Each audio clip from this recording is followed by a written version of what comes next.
चला मुलांनो, जिंकण्याची सुरुवात तिथूनच करायची असते पहा, की जिथं आपल्याला सगळ्यात जास्त हारण्याची भीती वाटते पहा. जर आपल्याला गणित हा विषय खूप अवघड वाटत असेल, भीती वाटत असेल, तर आपण अभ्यासाला बसल्यानंतर पहिला गणित विषयाचाच अभ्यास सुरुवात करायचा आहे पहा. म्हणजे आपली भीतीही निघून जाईल आणि त्याचा सराव झाल्यानंतर त्याची जादू कशी होते तीही आपल्या लक्षात येईल पहा. आता आपण या ठिकाणी डायसवरचे प्रश्न घेऊन आलोत पहा.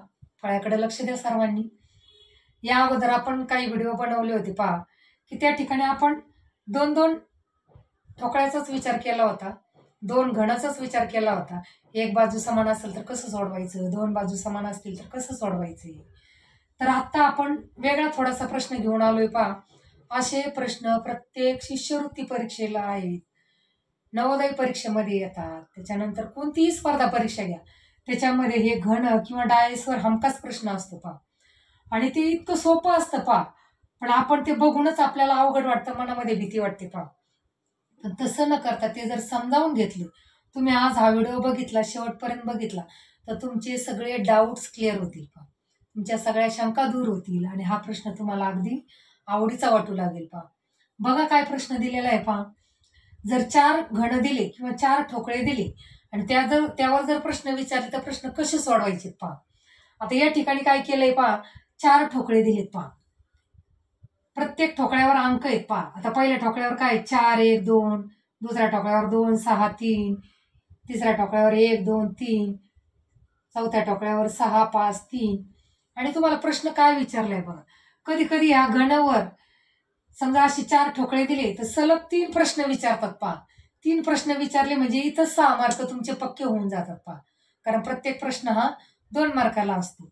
मग आता इथं 2 या प्रकारचे आपण प्रश्न घेऊया. तुम्हाला सरावासाठी पण मी खूप प्रश्न देईल पहा, पण फक्त अगोदर हा प्रश्न समजावून घ्या. आणि हा जर तुम्ही व्हिडिओ शेवटपर्यंत बघितला तर तुम्हाला नक्कीच यातील प्रश्न सोपे जातील पहा, आणि हे मार्क तुमचे आजच पक्के होऊन जातील पहा. बघा काय प्रश्न विचारलाय. पहिल्या आकृतीच्या तळातील, बघा पहिली आकृती म्हणजे हिच्या तळातील पृष्ठभागावर कोणता अंक आहे. म्हणजे आपल्याला काय विचारलंय, 4च्या अपोजिट साईडला, 4च्या विरुद्ध साईडला कोणता अंक आहे ते विचारलंय पहा. मग याच्यासाठी आपण काय करायचंय बघा. आता पहिला ठोकळा घेतला आपण. आता 4चे शेजारचे अंक बघायचे. 4चे शेजारी कोणते अंक आहेत. 4च्या शेजारी 1 आणि 2 आहे. 4च्या शेजारी 1 आणि 2 आहे. मग असे 1 आणि 2 आणखी कुठे आहे ते शोधायचे पहा. मग त्या 2 आकृत्यामध्येच तुलना करायची पहा. आता 4च्या शेजारी 1 आणि 2 आहे, मग 1 आणि 2 असे अंक कोणत्या आकृतीत आहेत पहा. इथं नाहीये पहा, इथं दिसत आहेत पहा 1 आणि 2. मग तुम्हाला मी शिकवलं होतं की 2 समान अंक असतील तर काय करायचे पहा. मग आता ह्या आकृतीची आणि ह्या आकृतीची तुलना करायची पहा तुम्हाला. मग काय करायचंय, सारखे अंक खोडून टाकायचे. 1ला 1 गेला, 2ला 2 गेले, राहिले काय 4 आणि 3. म्हणजेच 4च्या विरुद्ध काय आला, 3. म्हणजे 4च्या तळाला कोणता अंक आलाय, 3 आलाय. म्हणजे हा पर्याय बरोबर आहे. आहे की नाही सोपं, किती सोपं आहे बघा. फक्त जरा थोडंसं डोकं लावून, डोकं चालवून हे प्रश्न सोडवायला लागतात. तुमच्या लक्षात आलं काय करायचंय.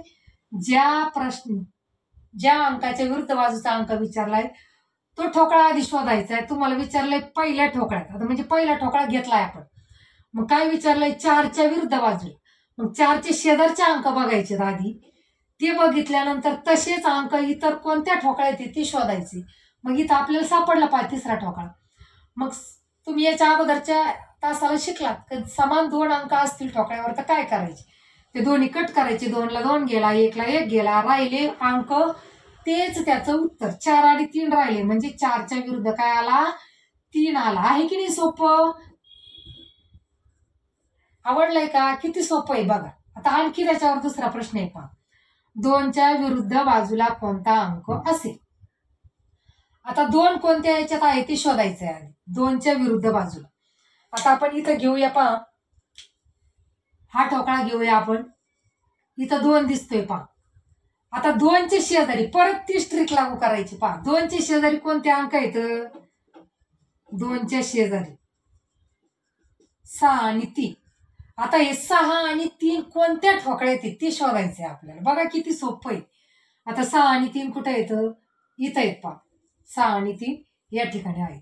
मग पुन्हा तीच ट्रिक आली. समान अंक कट करायचे. 6 ला 6 गेला, 3 ला 3 गेला, उरले काय? 2 आणि 5. म्हणजेच 2च्या विरुद्ध काय आला? 2च्या विरुद्ध काय आला? 5 हा अंक आला. म्हणजे आपला पर्याय कोणता बरोबर आहे? हा. आहे की नाही सोपं? किती सोपं आहे बघा. आपण यावरचा आणखी तिसरा प्रश्न घेऊया पहा. पुढचा प्रश्न काय दिलाय? तिसरा प्रश्न. 1च्या विरुद्ध किंवा समोरील बाजूस काही विचारू शकतात पहा. तुम्ही म्हणता मॅडमने विरुद्ध सांगितलं, समोर नाही. समोर आणि विरुद्ध एकच पहा. समोरची बाजू म्हणजेच आपल्या विरुद्ध बाजू असते ती. 1च्या विरुद्ध किंवा समोरील बाजूस कोणता अंक असेल? पर्याय दिलेत पहा. पर्याय 1 2, पर्याय 2 3, पर्याय 3 4 आणि पर्याय 4 6. आता आपल्याला काय विचारलंय पहा की 1च्या विरुद्ध. मग 1 कुठं आहे ते शोधायचंय पहा. 1च्या समोरील भागात कोणते अंक आहेत? आता 1 इथं दिसतोय पहा 1. तर 1चे शेजारचे अंक शोधायचे पहा. 1चे शेजारी 2 आणि 3 आहेत. 1चे शेजारी काय आहे? तर 2 आणि 3 अंक आहेत पहा. 1च्या शेजारील अंक. 1चे शेजारचे अंक काय आहे? 2 आणि 3. असेच अंक अजून या 4 पैकी कोणत्या ठोकळ्यात आहेत ते शोधायचे पहा. बघा इथं नाहीये. हा, शेजारी आहेत पहा इथं 2 आणि 3. म्हणजे 1चे शेजारील अंक आणखीन कुठं येतं? या आकृतीत आहेत पहा. दुसऱ्या आकृतीत आहेत पहा. दुसऱ्या आकृतीमध्ये आहेत. तेच अंक शोधायचे. मग हे सोपं आहे पहा. 2 अंक समान असल्यावर तुम्हाला माहिती आहे काय करायचे. 2 ला 2 गेले, 3 ला 3 गेले, उरला 6. म्हणजे हेच आपलं उत्तर झालं. 1च्या विरुद्ध काय येणार किंवा 1च्या समोरील बाजूवर काय येणार? 6 येणार पहा. 1च्या समोरील बाजूवर काय येणार? 6 येणार. म्हणजे आपलं उत्तर झालं हे. म्हणजे किती सोपं आहे पहा. जर असं आलं आणि या प्रकारचे जर प्रश्न आले तर तुम्ही चुटकीसरशी सोडवून 6 मार्क तुमचे फिक्स करून ठेवणार पहा. आहे की नाही सोपं? आपण आणखी पुढं फक्त अंकच नाही तर अक्षर सुद्धा असतात. तर त्या अक्षरावरचा एक प्रश्न आपण या पद्धतीचा घेऊया पहा. म्हणजे तुमच्या सगळं लक्षात येईल. चिन्ह असतात, अंक असतात, अक्षर असतात. तर अंकाचं तुमच्या लक्षात आलं का कसं करायचं 4 ठोकळे दिल्यानंतर? तर हा व्हिडिओ पुन्हा पुन्हा जर पाहिला तुम्ही तर तुमचे हा प्रश्न पक्का होऊन जाईल पहा. आता आपण अक्षरावरचा एक प्रश्न बघूया पहा. पुढचा प्रश्न पाहूया आपण. 4 ठोकळे दिलेत. 4 ठोकळ्यावर अक्षर दिसतात पहा आपल्याला, इंग्रजी लेटर्स. आणि त्याच्यावर प्रश्न विचारलेत पहा. फार सोपं आहे. अंकाचं जर तुमच्या लक्षात आलं असेल तर हे पटकन लक्षात येईल पहा. काय प्रश्न विचारलाय? एच्या विरुद्ध पृष्ठावर कोणते अक्षर असेल? एच्या विरुद्ध पृष्ठावर. मग काय करायचंय? ए कुठे आहे याच्यामध्ये? या 4 ठोकळ्यामध्ये ए कुठे आहे ते शोधायचे अगोदर. ए इथं दिसतोय पहा. आता त्याचे शेजारी कोणते अंक आहेत? एचे शेजारी डी आणि एफ. मग डी आणि एफ आणखी कुठे आहे? पहा इथंच आहे पहा. डी आणि एफ. मग हा सी पहा. आता डी आणि एफ दोन्ही सारखेच आले. म्हणजे या 2 ठोकळ्याची तुलना करायची तुम्हाला, पहिल्या आणि दुसऱ्या. मग काय करायचंय? डी ला डी कट करायचंय, एफ ला एफ कट करायचंय. जे उरलंय तेच आपलं उत्तर आहे पहा. म्हणजे सीच्या विरुद्ध काय येणार? एच्या विरुद्ध सी किंवा सीच्या विरुद्ध ए. म्हणजे आपल्याला प्रश्न काय विचारला? एच्या विरुद्ध काय? तर आपलं उत्तर काय येणार? सी. किती सोपं आहे बघा. पहा आता पुढचा प्रश्न काय आहे? एफच्या विरुद्ध पृष्ठावर असणारे अक्षर कोणते? आता एफ हे अक्षर बघायचं अगोदर कुठे? आता इथे आहे. तर पुढचा ठोकळा घेऊया पहा आपण. एफ. इथं एफ दिसते पहा. एफचे शेजारी जे अक्षर आहेत ते दुसऱ्या कोणत्या ठोकळ्यात आहेत ते अगोदर शोधायचे पहा. आता एफ इथं दिसतं. एफचे शेजारी काय आहे? सी आणि ई. मग सी आणि ई कुठे आहे पहा? लगेच इथे शेजारीच दिले पहा. म्हणजे या आणि या ठोकळ्याची काय करायची? तुम्हाला तुलना करायची पहा. मग आता सी आणि ई पहा. आता ई ला ई कॅन्सल झालं, सी ला सी कट झालं, राहिलं काय? बी. म्हणजे हेच उत्तर झालंय आपलं. एफच्या विरुद्ध काय आलंय? बी. एफच्या विरुद्ध काय आलंय? बी. म्हणजे पर्याय 1 आपला बरोबर आलेला आहे पहा. या प्रकारचे मी 3-4 उदाहरण तुम्हाला सोडवण्यासाठी देते पहा. ते तुम्ही नक्की सोडवा आणि या प्रकारच्या प्रश्नाचा तुम्ही नक्की सराव करा पहा. म्हणजे आता अक्षर जर दिले तरी तशीच तुलना करायची पहा. 4ची 4 ठोकळ्याची एकदाच तुलना करता येत नाही. त्याच्यातल्या कोणत्या 2 ठोकळ्यांची तुलना करायची तुम्हाला ते तुम्ही शोधायचे पहा.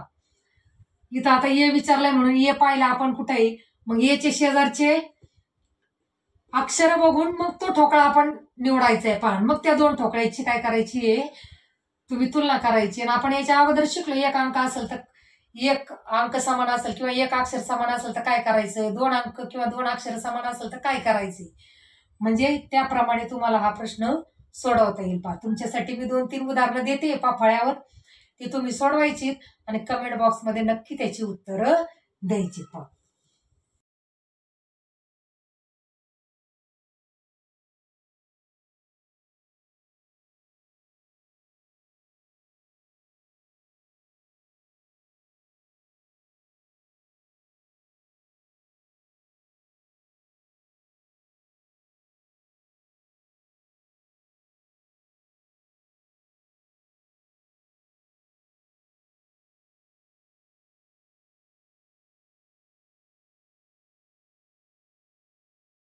दिलेली उदाहरणे काळजीपूर्वक पहा, निरीक्षण करा आणि त्याखाली दिलेली प्रश्नांचे पर्याय अचूक निवडा.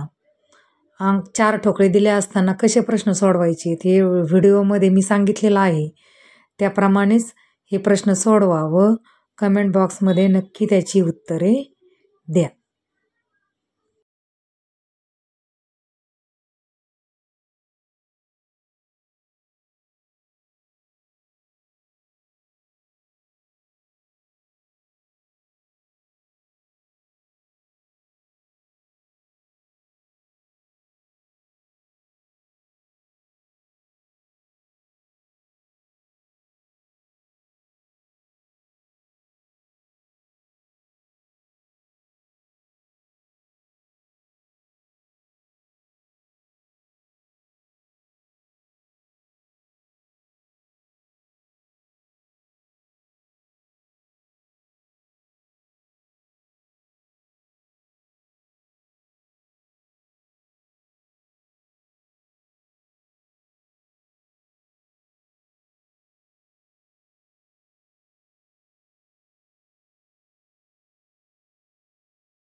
व्हिडिओ आवडला असल्यास लाईक अँड शेअर करा. दिलेल्या उदाहरणं सोडवून ते कमेंट बॉक्समध्ये उत्तरं द्या आणि आपल्या चॅनलला, आशा मॅडम या चॅनलला नक्की सबस्क्राईब करा. धन्यवाद.